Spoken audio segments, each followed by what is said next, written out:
Hello Kathleen fans! Ito na nga ha, bagong update mga kasambreros sa bagong bahay mga kasambreros na pinapagawa ni Sir Alden mga kasambreros. So, showroom, tapos nagpakita ng mga ibang mga parte ng bahay mga kasambreros si Sir Pat Cauna noong nakaraan. So, parang i-design pa lang nila mga kasambreros, no? So, ito po ay kasama po dito si Sir Jed Yabut na magiging designer din siguro, no, part ng team ng magde-design sa bahay ni Pops Alden mga kasambreros. And sabi niya dito sa kanyang Instagram story ni Sir Alden, "Not acting, not prime time, but still crafted to perfection. Soon mga kasambreros." So may pa-teaser, no, si phenomenal box office king mga kasambreros. Hindi ko alam kung ito po ay parang ito yung bahay nila sa Laguna mga kasambreros kung saan sila nagmi-meeting. Pero ito po ay part ng plano, no, doon sa entirety or kabuuan ng bagong mansyon ni RJ ni Tisoy ni client mga kasambreros. So kumbaga pa Casa Fulkerson or Fulkerson residence mga kasambreros, Fulkerson Mansion. So kasi may Bernardo Casa, sa kanya naman ay mansion mga kasambreros. And then ito, so bago yung mga updates pa kay Sir Alden, ay i-share ko ito mga nakakatuwang mga comments mga kasambreros dito sa yung pag-gym, kasi kaka-upload lang ng kapamilya TFC channel mga kasambreros sa TikTok kanina, no?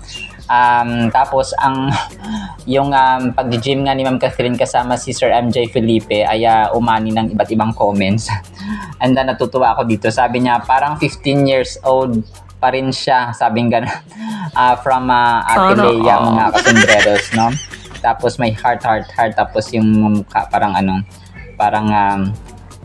nakasmile siya mga kasambreros. And sabi pa ng iba dito, sobrang nakakatawa, sabi ng isa dito, galing kay Ishan, sabi niya, "Skin is so skinning," sabi ng ganun. And then ito, tapos sabi pa ng isa dito, sobrang nakakatawa itong isa, sabi niya, "Pogi niya here," no, sabi ni Love.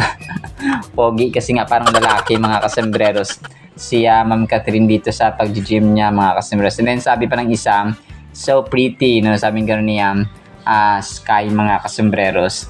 Tapos si Pops Alden, part ng kanyang Instagram story, ay itong pagbibisikleta, no, na kulay dilaw na naman ang kanyang outfit or cycling costume mga kasambreros.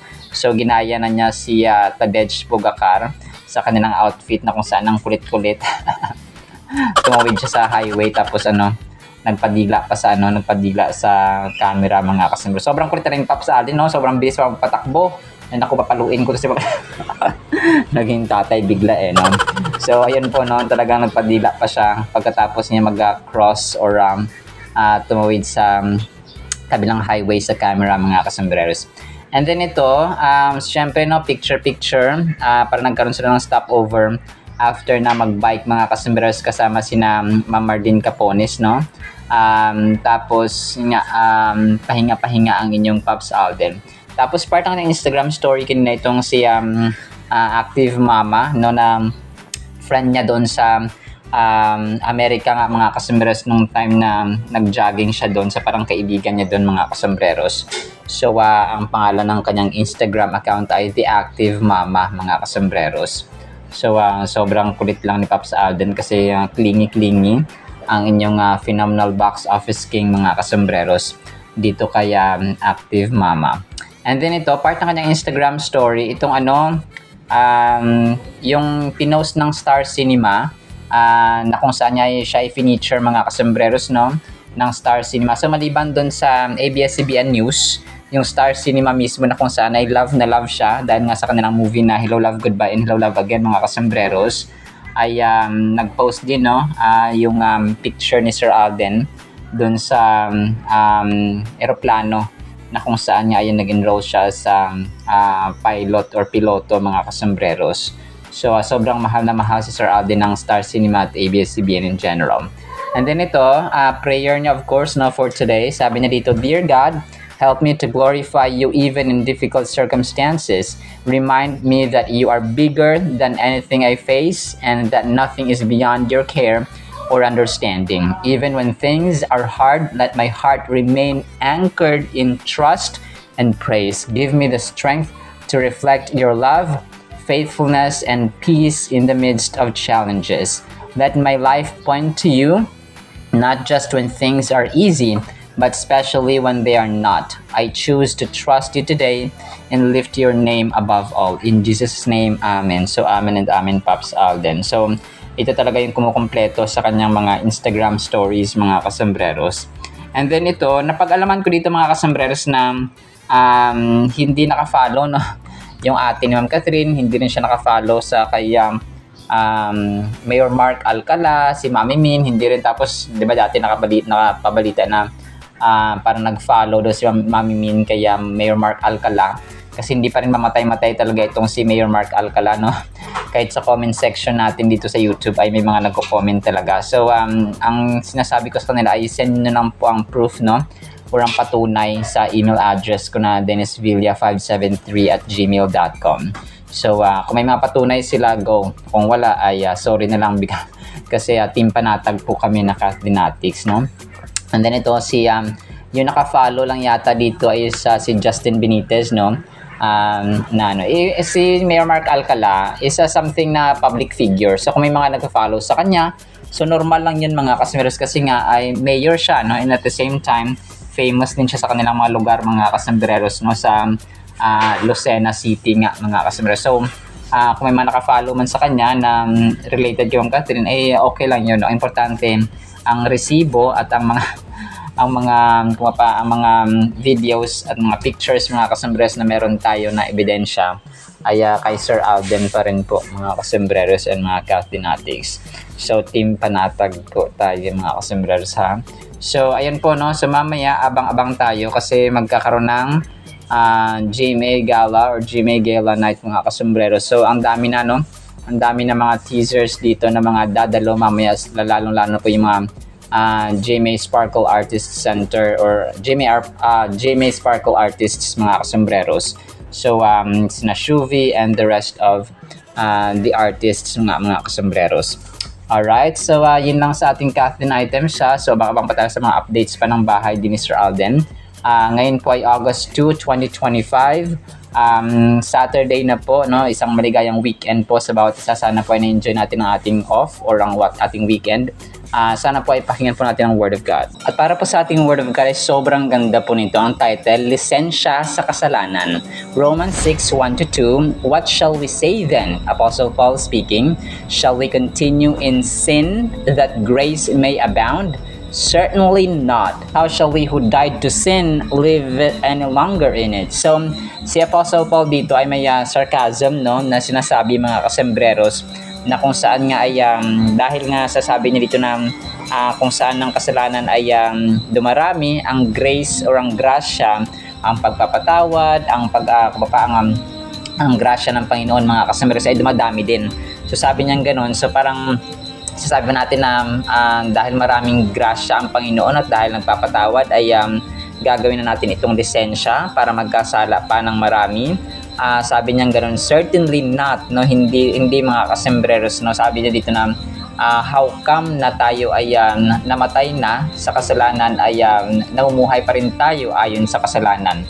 So ganito ang kanyang sinasabi dito, mga kasambreros. And si Apostle Paul dito, no, yung Book of Romans, mga kasambreros, ay papasinulat niya Apostol Pablo. So potential at specific issues ang tinatakal dito niya Apostle Paul sa book na ito, mga kasambreros. And dito nga sa passage na ito ay sometimes nagtatanong siya, sometimes patama talaga, no, sometimes talagang personal, mga kasambreros, ang atake ng kanyang salita. Not to condemn people, no, or the church, mga kasambreros, na kanya pong tinuruan at dinidisciple, but to awaken them sa katotohanan at grasya at pag-ibig ng Diyos na dapat na mangiral at maibabaw sa kanilang buhay. The Apostle Paul, the author of Romans, addresses this issue with a strong rebuttal emphasizing that grace does not give believers a license to continue living in sin.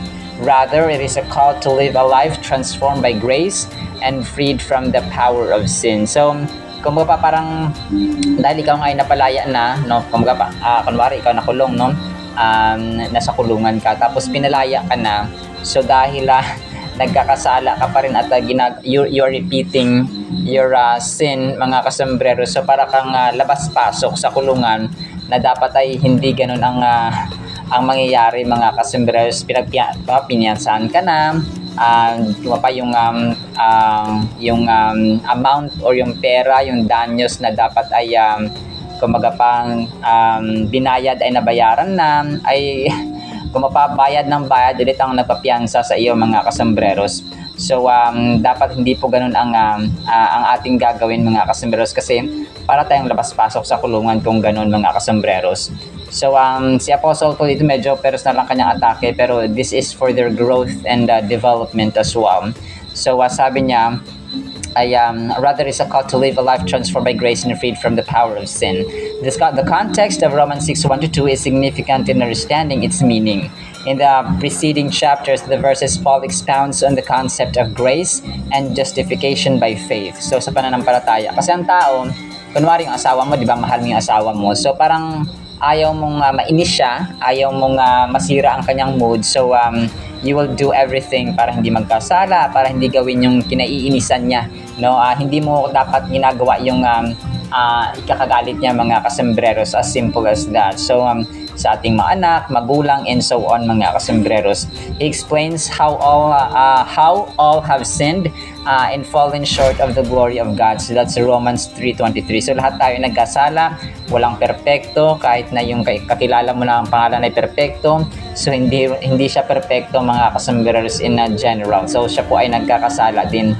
Meron akong kilala dati nung college, no, perfecto, kahandig ang kanyang pangalan, mga kasembreros, pero siya man, no, hindi perfecto, mga kasembreros.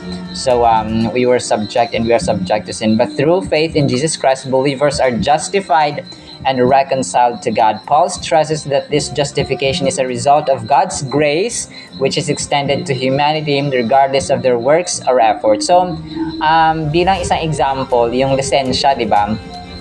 Kunwari nahulihan ka ng nasa highway ka, so need mong kailangan mong may lisensya, mga kasembreros, para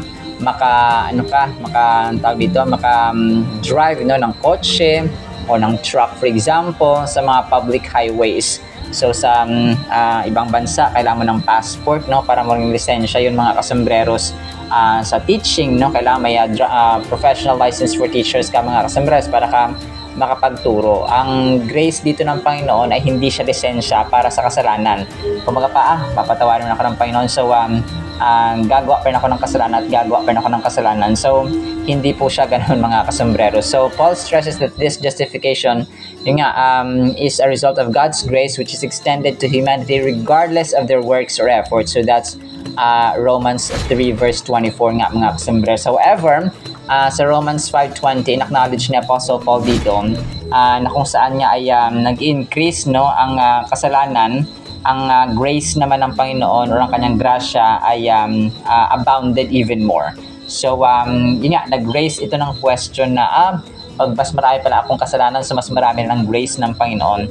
So parang sinupalpal nga dito ang mga tao, no, in a nice and loving and parang tatay na way, mga kasembreros, na kung sa mga believers, no, at saka mga anak ng Panginoon na pwede palang mapatuloy sa kasalanan kasi nga mas marami ang grace ng Panginoon. So definitely and absolutely not. The theme of grace and its relationship to sin is central to these verses. Grace in the Christian context is the unmerited favor of love, favor and love of God extended to humanity. So unmerited, mga kasners, ang grace yun nga, parating yung example dito na yung isang driver nahulihan nabigyan ng ticket dahil overspeeding. Pero sabi ng traffic enforcer nung tinawag niya, dahil may grace ako, hindi na kita titikitan, tapos bibigyan pa kita ng mercy, yun kasi pinatawad ng violation, overspeeding. Pero dahil may grace siya, bibigyan niya pa ito ng lunchbox at saka may pagkain na tinapay, mga kasembreros. So yun ang grace. Parang hindi natin deserve, mga kasembreros, pero dahil God is gracious and He is a loving God, mahal na mahal niya tayo, He is giving us the grace, mga kasembreros, through the life of His only begotten Son, Jesus Christ. The symbolism in these verses is rich and multifaceted. The contrast between being dead to sin and continuing to live and no longer therein highlights the radical transformation that occurs in the life of a believer.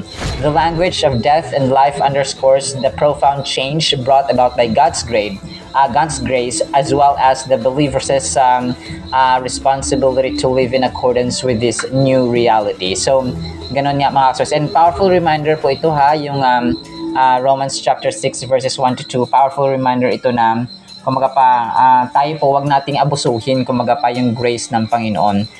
Challenge tayo na mamuhay according sa kanyang kalooban, kasi yung tatay nga natin, di ba, yung magulang natin, for example, paulit-ulit ka na lang ganito ganyan so di ba magagalit din sila, yung teacher natin or yung superior natin, manager for example, paulit-ulit ka na lang o sige, itong sayo.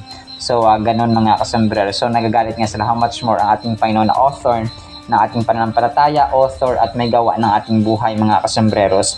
So let's take a moment and I encourage you to really read the Bible, mga kasombreros, kasi kung ating physical na pangangatawan ay kumakain ng 3 beses sa isang araw, ang ating kaluluwa din po ay kailangan mapakain ng napakasarap at the only food na pwede nitong kainin ay ang Biblia, mga kasos, ang salita ng Panginoon sa Biblia. Kahit na i-offeran pa yan ng napakasarap na pagkain ang iyong kaluluwa, kahit nasa 5-star na restaurant pa yan galing, so hindi yan kakain, mga kasombrero. The only food ng ating kaluluwa ay ang salita ng Panginoon, mga kasombrero, sa Biblia. So take a moment talaga maglaan tayo. Ang pagbabasa ng Biblia ay intentional. Ang pag-ibig sa Diyos ay intentional, kasi nga intentional din ang ginawa ng Panginoon. Talagang naglaan siya ng panahon para ang mga tao o ang Panginoong Hesukristo ay pumunta dito sa lupa upang tayo po ay kumapaisalba at bigyan ng buhay na walang hanggan kapag tayo ay manampalataya at maniwala sa Kanya. Alright, salamat po sa ating Word of God. Nawa po ay pagpalain po tayo ng pag-ibig, pananampalataya, pag-asa at hindi abusuhin ang grace ng Panginoon. In Jesus' name we pray, Amen and Amen. See you sa next segment, mga kasosan. Paalam po. I love you.